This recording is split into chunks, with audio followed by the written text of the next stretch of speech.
प्रधानमंत्री जी ने कहा है कि देश बेहद आर्थिक संकट से गुजर रहा है और इस वजह से उन्होंने देश के लोगों को अपील की है ये 7 स्टेप उठाने के लिए, ये 7 कदम उठाने के लिए। एक तो ये कि वर्क फ्रॉम होम करो, सोना खरीदना बंद करो, कम से कम सोना खरीदो। तीसरा, तेल की बचत करो, पेट्रोल डीजल की, पब्लिक ट्रांसपोर्ट इस्तेमाल करो। चौथा, फर्टिलाइजर्स का कम से कम इस्तेमाल करो, नेचुरल फार्मिंग करो।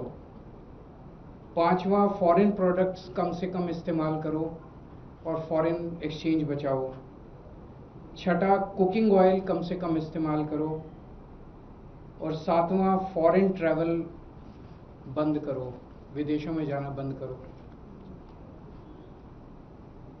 हमारे देश 1950 के बाद से अभी तक ऐसे कई समय आए जब देश अलग अलग संकटों से गुजरा। कभी अलग अलग देशों से युद्ध हुआ, चीन से, पाकिस्तान से, आर्थिक मंदी से भी गुजरा। लेकिन इतने कठोर कदम आज तक कभी किसी प्रधानमंत्री ने देशवासियों को लेने के लिए नहीं कहे। मुझे याद है लाल बहादुर शास्त्री जी ने भी देश के लोगों से अपील की थी, इंदिरा गांधी जी ने भी एक समय सोना ना खरीदने की अपील की थी, अलग अलग अपीलें की थी अलग अलग प्रधान। इतनी कठोर अपील, इतनी सारी 7 इतने बड़े कदम आज तक कभी किसी ने नहीं लिए। पूरा देश इस वक्त सदमे में है। तो मेरी 3 गुजारिश है प्रधानमंत्री जी से। एक तो ये कि अगर आपने इतने कठोर कदम उठाने के लिए कहा है तो इसका मतलब अर्थव्यवस्था का काफी ज्यादा बुरा हाल है और या आने वाले समय में और भी ज्यादा बुरा हाल होने का अंदेशा है। देश ये जानना चाहता है कि हम कहां खड़े हैं। आपने हमें कहा हम सब देशवासी देशभक्त हैं, कठोर से कठोर कदम भी उठाएंगे, कठोर से कठोर अपने को, अगर हमें कठिनाइयां बर्दाश्त करनी पड़ी, कुर्बानियां देनी पड़ी देश के लिए, वो भी करेंगे। लेकिन पता तो चले कि ये कदम क्यों उठाए जा रहे हैं, पता तो चले कि अर्थव्यवस्था कहां खड़ी है। केवल आदेश भर दे देने से तो काम नहीं चलेगा ना। ये देश हम सब लोगों का है, ये देश हम 140 करोड़ लोगों का है। तो प्रधानमंत्री जी से मेरा पहला निवेदन है कि वो पूरा आज हमारी क्या स्थिति है, अर्थव्यवस्था की, इकोनॉमी की क्या स्थिति है और आने वाले समय में कुछ महीनों में या 1 साल में हमारी क्या स्थिति होने का अंदेशा है, इसके ऊपर सारी जानकारी देश के लोगों के साथ साझा करें। नहीं तो लोगों के मन में शंका पैदा होती है, अलग अलग किस्म की अफवाहें फैल रही है, कोई कुछ कह रहा है, कोई कुछ कह रहा है, अफवाहों का बाजार गर्म है। ये अर्थव्यवस्था के लिए अच्छा नहीं है, अर्थव्यवस्था के कॉन्फिडेंस के लिए अच्छा नहीं है। दूसरा, हम सब जानते हैं कि ये इराक और अमेरिका के बीच जो युद्ध है उसकी वजह से हो रहा है।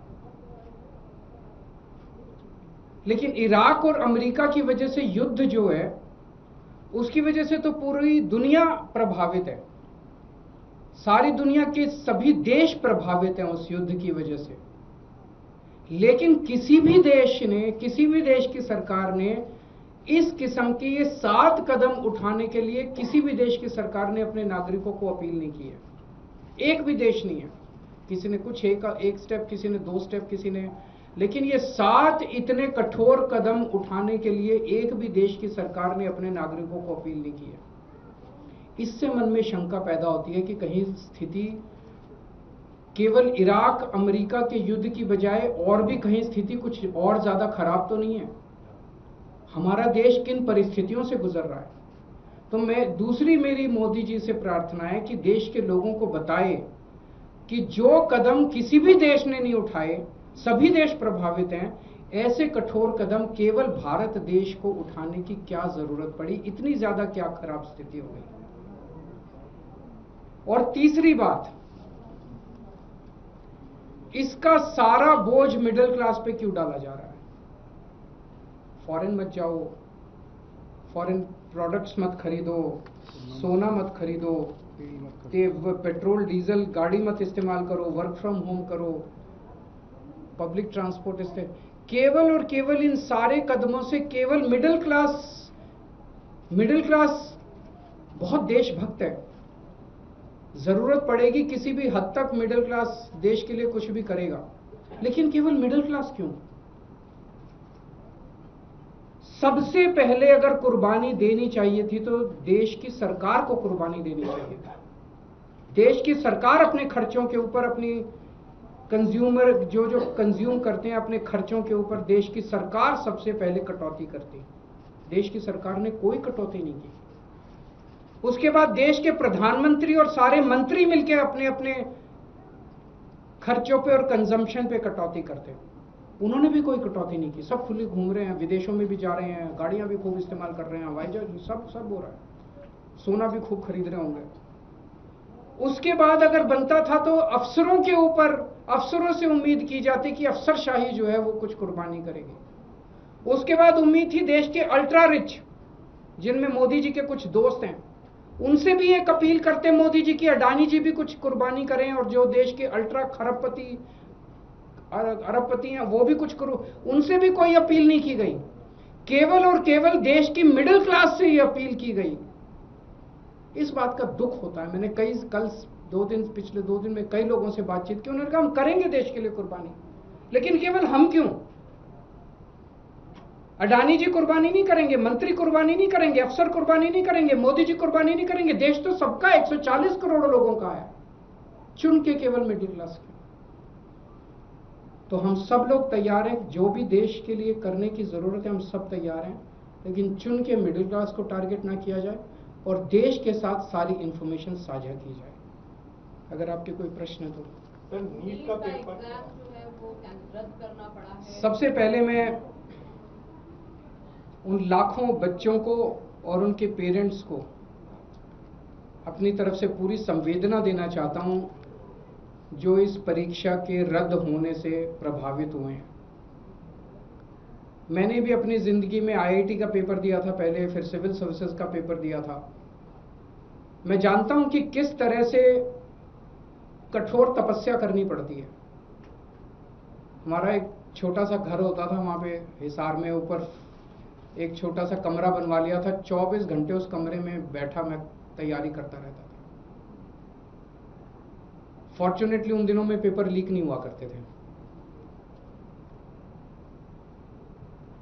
इतना गरीब परिवार होते हैं, वो गरीब परिवार, कोचिंग इतनी महंगी है। कोचिंग करने के लिए कई लोग दिल्ली आके रुकते हैं, दिल्ली में किराए की जगह लेते हैं बच्चे। अपने माँ बाप, कई लोगों के माँ बाप अपनी सोना गिरवी रख देते हैं, जमीन बेच देते हैं बच्चे को कोचिंग कराने के लिए। और उसके बाद अगर पेपर लीक हो जाए तो उससे बड़ा मैं समझता हूं कि धोखा किसी के साथ नहीं हो सकता। और ये नीट का पेपर पहली बार लीक नहीं हुआ। मेरे ख्याल से एक बार 17 में हुआ था, एक बार 21 में हुआ था, फिर एक बार 24 में हुआ था, और एक बार अब लीक हुआ है।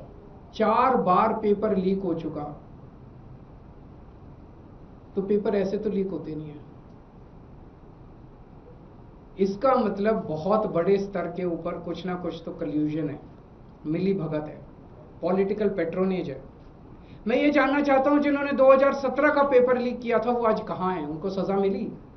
जिन्होंने 2021 का पेपर लीक किया था उनको सजा मिली? जिन्होंने 2024 का पेपर लीक किया सबकी बेल हो गई, सारे बाहर हैं।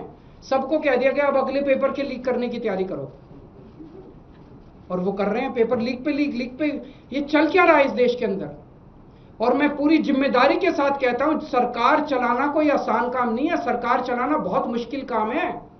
जिन लोगों से एक पेपर ठीक से नहीं होते बिना लीक करवाए, वो सरकार क्या चलाएंगे? मिले हुए हैं ये लोग। It is a case of complete कल्यूजन। लाखों करोड़ों बच्चों के भविष्य के साथ खिलवाड़ किया जा रहा है। उन सब बच्चों के साथ मेरी संवेदनाएं हैं, और मैं उन सब बच्चों को बोलना चाहता हूं कि सड़कों के ऊपर उतरना पड़ेगा। यह सरकार केवल और केवल जन आंदोलन की भाषा समझती है, और केजरीवाल आप लोगों के साथ है। राजनीति हो या क्रिकेट, देश विदेश की ब्रेकिंग हो या आपके मोहल्ले की बड़ी खबर, सब मिलेगा एक ही ऐप में, सबसे तेज और भरोसेमंद। अभी डाउनलोड करें दैनिक भास्कर डिजिटल।